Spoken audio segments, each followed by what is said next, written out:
প্রায় ৫ সপ্তাহের জন্য মাঠের বাইরে রাফিনহা। ইনজুরির কারণে মূলত সে এই মুহূর্তে সাইডলাইনড হয়ে গেছে।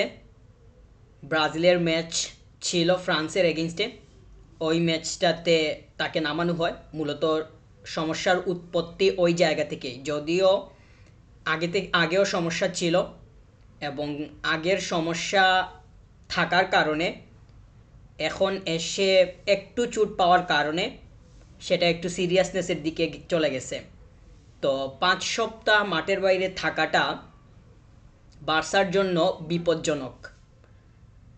এই যে ৫ সপ্তাহ সময়টা আছে, এর মধ্যে গুরুত্বপূর্ণ গেম খেলতে হবে। আমরা জানি অ্যাটলেটিকো মাদ্রিদের এগেনস্টে কোয়ার্টার ফাইনালের 2টা গেম, তো এই 2টাই সে মিস করবে। তাছাড়া লিগের ম্যাচ আছে।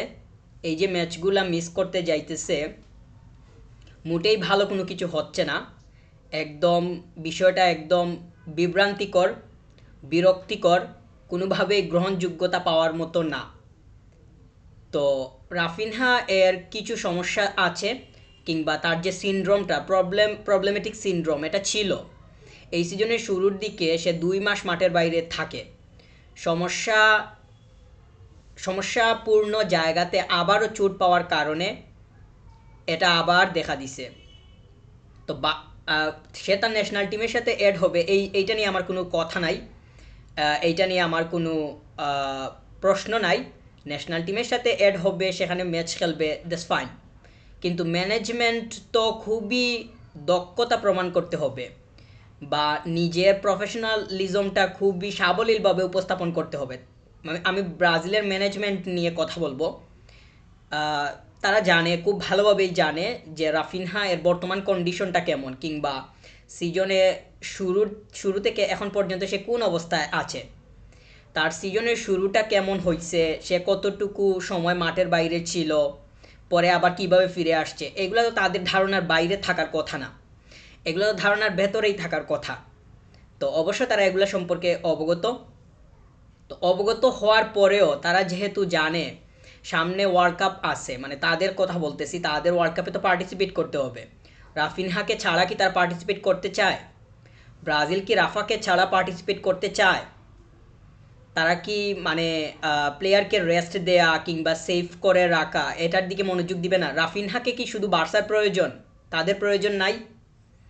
তারা যদি এখনই এই ধরনের ঝুঁকি নিতে থাকে, রিস্ক নিতে থাকে, যে প্লেয়ারের একটু মানে উপক্রম আছে, পুনরায় ইনজুর্ড হওয়ার মতো উপায় তৈরি হইতে পারে, এই ধরনের বিষয়াদি সামনে আছে, এইগুলা সম্পর্কে তাদের পরিষ্কার চিন্তা, পরিষ্কার ধারণা থাকার থাকার পরেও তারা যে চাইতেছে যে ওই ধরনের প্লেয়ারকে, মানে গুরুত্বপূর্ণ প্লেয়ারকে দিয়ে ফ্রেন্ডলি গেমের মতো গেমকে চালিয়ে নিতে কিংবা খেলাতে।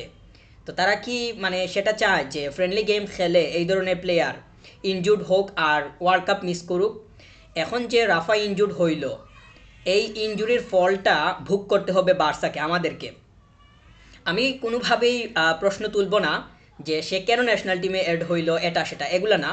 তবে মিসম্যানেজমেন্ট এই জায়গাতে পরিষ্কার, এবং এইটা হইতেছে অ্যাবসোলিউটলি কি বলবো, সেম।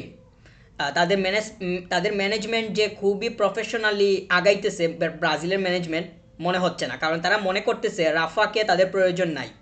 প্লেয়ারের ইনজুরি পুনরায় ঘটতে পারে, সে ইনজুরি থেকে ফিরে আসছে, 2 মাস মাঠের বাইরে ছিল, এগুলো সম্পর্কে কি তারা অবগত না? তারা কি জানে না, ধারণা রাখে না? তাহলে প্লেয়ারকে এই মানে ফ্রান্সের এগেনস্টে গেম খেলতেছে, যারা যারা মানে world cup finalist, latest world কাপের ফাইনালিস্ট ছিল, এই ধরনের টিমের এগেনস্টে একদম পূর্ণ শক্তির দল নিয়ে মাঠের মধ্যে নেমে ফাইট দিতেছে ফ্রেন্ডলি গেমের মতো গেমে। তাও রাফাকে আমরা দেখছি গুরুত্বপূর্ণ একটা পজিশনে খেলাইছে। তো এত প্রেশার দেয়া, এত এত মানে একটা মানে দায়িত্ব তুলে দেয়া গাড়ের মধ্যে, তারা তো প্লেয়ারদেরকে সেফে রাখতে চায়, তাদের ম্যানেজমেন্ট এইটা তো প্রমাণ পাচ্ছে না, বা এটার বহিঃপ্রকাশ ঘটতেছে না।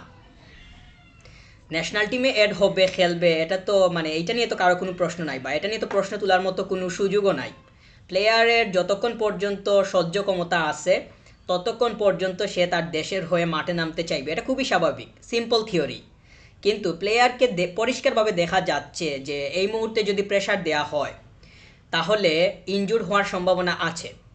তো এই ধরনের ধারণা তাদের কি দলে ইয়া নাই, মানে প্রেডিক্টাবিলিটি খুব ভালোভাবে শো করতে পারবে ওই ধরনের প্রফেশনাল নাই?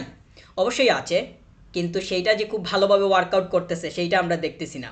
যদি ওয়ার্কআউট ওইভাবে করতো তাহলে এখন এসে এই ধরনের ফল কিংবা এই ধরনের সিচুয়েশনে আমরা পড়তাম না, বা একটা প্লেয়ার পড়তো না। আর রাফার মতো গুরুত্বপূর্ণ প্লেয়ারকে যে তারা খুবই কদর করতেছে, এইটাকে নিয়ে যে খুবই ক্লিনিক্যাল ওয়েতে মানে প্ল্যানিং বানাইতেছে, সেইটা আমরা দেখতেছি না। সেইটা বলার মতো কোনো সুযোগ নাই। এনিওয়ে, ব্রাজিলের ম্যানেজমেন্টকে নিয়ে আর বেশি বলবো না। এইটা পরিষ্কারভাবেই দেখা যাচ্ছে যে তারা কিভাবে আগাইতেছে। তো বার্সাকে এই মুহূর্তে এসে সেটার মাসুল দিতে হবে, যেটা খুবই দুঃখজনক। এই যে প্রায় 5 সপ্তাহের মতো মাঠের বাইরে চলে গেল, এর মধ্যে বার্সাকে খেলতে হবে গুরুত্বপূর্ণ গেম। আমরা জানি 3টা গেম আছে মাত্র 10 দিনের ভেতরে। মাত্র 10 দিনের ভেতরে 3টা গেম খেলতে হবে অ্যাথলেটিকো মাদ্রিদের এগেইনস্টে, একটা লিগের, 2টা উয়েফা চ্যাম্পিয়ন্স লিগের। তো 3টাই তো গুরুত্বপূর্ণ। লিগ হাতছাড়া হবে কি হবে না, অ্যাথলেটিকো মাদ্রিদের ম্যাচেও তো অনেক কিছু নির্ভর করতে পারে বা করার মতো আছে। যদি 3টা পয়েন্ট ছিনিয়ে নেয়, আর অ্যাথলেটিকো মাদ্রিদের এগেইনস্টে খেলা কি এত সহজ? এই ম্যাচটা হচ্ছে এওয়ে গেম। আমরা লিগের যেই প্রথম ম্যাচটা খেলছি সেটা হোম গেম ছিল, তাদেরকে হারাইছি। কিন্তু গত কয়েকদিন আগে কোপা দেল রে সেমিফাইনালের ফার্স্ট লেগ যেটা ছিল সেটা তাদের মাঠে খেলে আসছি, ওইখানে 4টা হজম করা লাগছে।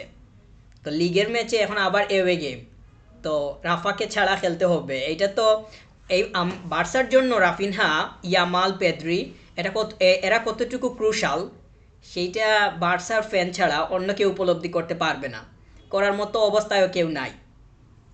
তো রাফিনহা মাঠের বাইরে চলে যাওয়াটা সম্পূর্ণরূপে বিরক্তিকর, বিভ্রান্তিকর, অ্যাবসোলিউটলি এম্বারেজিং।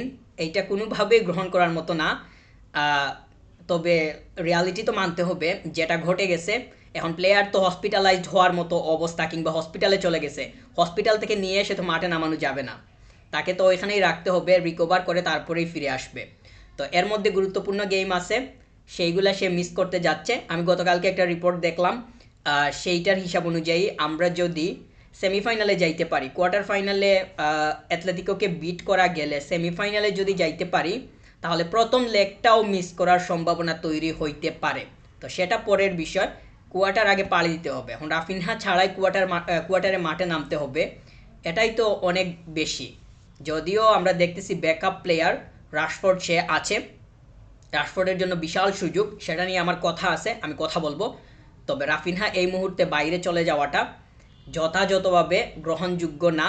এটা আমাদের জন্য অনেক বেশি পরিমাণ পেইনফুল। আর রাফিনহার সাথে যেটা হয়েছে এটা টোটালি আনফেয়ার। আমি এটাও বলবো এটা আনফেয়ার। তারা এই যে ব্রাজিলের ম্যানেজমেন্ট আছে, তারা স্মার্টলি, ব্রাজিলের মতো টিমের ম্যানেজমেন্ট, তারা স্মার্টলি সব কিছুকে হ্যান্ডেল করা দরকার। তাদের প্লেয়ারকে তারা তো নিজে থেকেই ইনজুরিতে ফেলতেছে বা প্রবলেমে ফেলতেছে, এটাই তো মনে হচ্ছে। এনিওয়ে, আমি তাদেরকে আর বেশি পরিমাণ কিছু বলবো না।